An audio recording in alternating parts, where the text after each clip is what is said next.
Brought to you by ITC Sunrise मसाले, स्वाद बिहार का।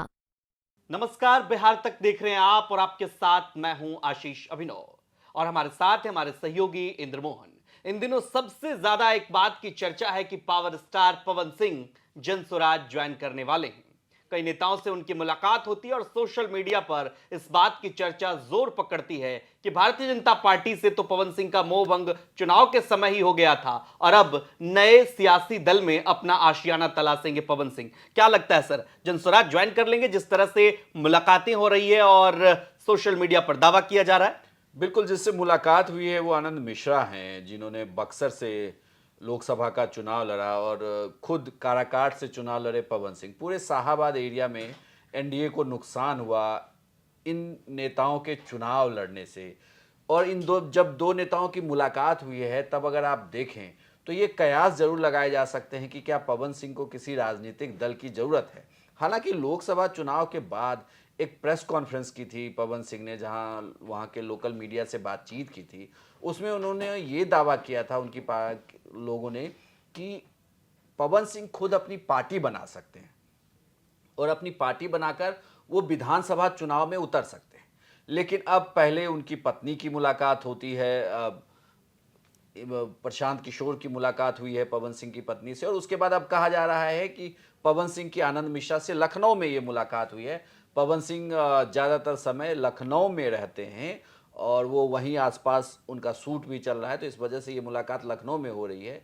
लेकिन ये कहा जा रहा है कि पवन सिंह को भी अब एक राजनीतिक दल की ज़रूरत है। लेकिन यहाँ बड़ी बात ये कहा जा रहा है कि उनका एक झुकाव कहीं ना कहीं बीजेपी की तरफ जरूर है। अब देखना यह है कि जो बीजेपी के सहयोगी हैं वो अगर उनकी एंट्री नहीं करवाते हैं तो आखिर पवन सिंह के लिए सबसे मुफीद जगह क्या होगी। लेकिन पवन सिंह ने लोकसभा का चुनाव लड़के ये तो बता दिया कि उनके स्टारडम में इतनी ताकत तो जरूर है कि बड़े नेता उनकी वजह से चुनाव हार सकते हैं। लेकिन सवाल ये उठ रहा है कि पवन सिंह जनसुराज ही क्यों ज्वाइन करेंगे? भारतीय जनता पार्टी से उनका जो है आसनसोल से भारतीय जनता पार्टी ने उनको टिकट दिया, बेटिकट भी हुए। उसकी कई वजहें अभी सामने आ रही है, धीरे धीरे परत उसकी खुल रही है। जनसुराज में क्या एक विकल्प देख रहे हैं? क्योंकि राजनीतिक दल को अपने दम पे खड़ा करना, संगठन को मजबूत करना, ये एक चुनौती हो सकती है और यहां सारा काम प्रशांत किशोर खुद कर रहे हैं। देखिए, ये तो बात तय है कि पवन सिंह विधानसभा चुनाव नहीं लड़ेंगे, ये बिल्कुल तय है। जहां तक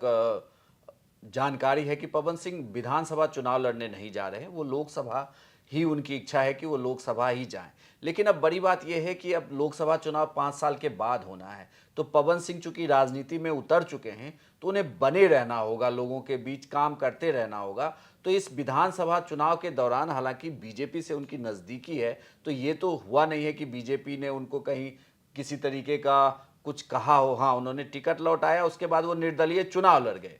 अब यहां से देखना होगा कि ऑब्वियसली पवन सिंह एक क्राउड पुलर नेता कह लीजिए, आप अभिनेता कह लीजिए, वो जरूर हैं जो सबसे ज्यादा भीड़ को अपनी ओर आकर्षित करते हैं। तो अगर वो चुनाव प्रचार के लिए निकलते हैं तो सबसे बड़ी बात ये कि जिस सवर्ण वोटरों को वो साधने की कोशिश करेंगे वो सज जाएगा। दूसरी बड़ी बात ये कि जिस स्टारडम के भरोसे वो यूथ को साधने की कोशिश करेंगे वो भी सज जाएगा।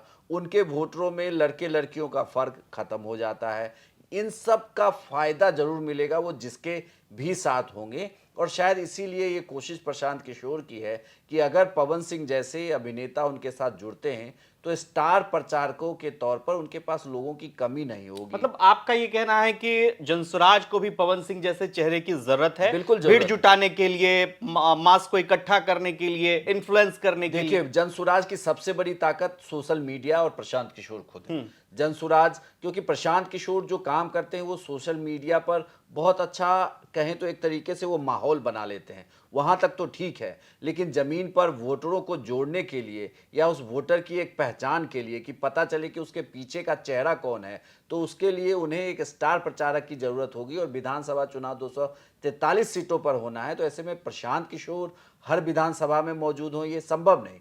तो उन्हें ऐसे स्टार प्रचारकों की जरूरत पड़ेगी जो उस भीड़ को जुटा सके, जो एक बड़ी रैली का जवाब एक रैली के तौर पर दे सके, जो वहां जाए तो उसे देखने के लिए, उससे मिलने के लिए वोटरों की एक बड़ी तादाद पहुंचे। तो इसीलिए भी जनसुराज को भी जरूरत है कि पवन सिंह जैसे बड़े स्टार उनके साथ जुड़े। एक और सवाल इसमें आता है, बहुत सारे लोग पूछते हैं कि आरजेडी भी विकल्प हो सकता था पवन सिंह के लिए, जेडीयू भी विकल्प, लेकिन प्रशांत किशोर के साथ जुड़ेंगे तो मतलब एक कोई कास्ट वाला फैक्टर नहीं रह जाएगा, हर वर्ग के लोग उनसे जुड़ते चले जाएंगे। देखिए, आरजेडी के साथ जुड़ेंगे नहीं या नहीं जुड़ेंगे पवन सिंह, ये अगर लोकसभा चुनाव होता और उन्हें ऑप्शन मिलता तो शायद एक बार को वो सोच सकते थे, लेकिन चूंकि ये विधानसभा चुनाव है तो इसलिए इसमें जाति का फैक्टर काम तो करता है। दूसरी बड़ी बात कि पवन सिंह ने चुनाव में जिसे जीत दिलाई, जिसकी पवन सिंह की वजह से जो पार्टियां जीती वो इंडिया गठबंधन की पार्टी है, या आरजेडी चुनाव वहां जीती, तो एक तरीके से उसके खिलाफ चुनाव लड़ रहे थे पवन सिंह। तो ऐसे में आरजेडी के साथ जाएंगे ये भी मुझे मुश्किल लग रहा है। दूसरी, इसमें जो जाति का फैक्टर है, पवन सिंह की जाति का फैक्टर, वो एक बड़ी बाधा वहां पे हो सकती है। तो ऐसे में चूंकि ये भोजपुरी राइवलरी भी उसको लेकर है कि भोजपुरी इंडस्ट्री में, तो ये देखने वाली बात होगी, इसलिए वो शायद आरजेडी के पास ना जाए। लेकिन बीजेपी और जनसुराज, इन दोनों के रास्ते जरूर उनके लिए खुले हुए हैं, लेकिन जहां तक जानकारी है वो ये कहती है कि वो विधानसभा का चुनाव लड़ने नहीं जा रहे हैं। हाँ, उनके सहयोगी करीबी चुनाव लड़ सकते हैं। ठीक है, तो आपको क्या लगता है, पवन सिंह क्या वास्तव में जनसुराज ज्वाइन करेंगे या उनकी नजदीकी भारतीय जनता पार्टी से भी हो सकती है, जैसा पहले से भी थी? कमेंट करके हमें जरूर बताएं और बिहार की तमाम खबरों के लिए आप देखते रहिए बिहार तक। नमस्कार।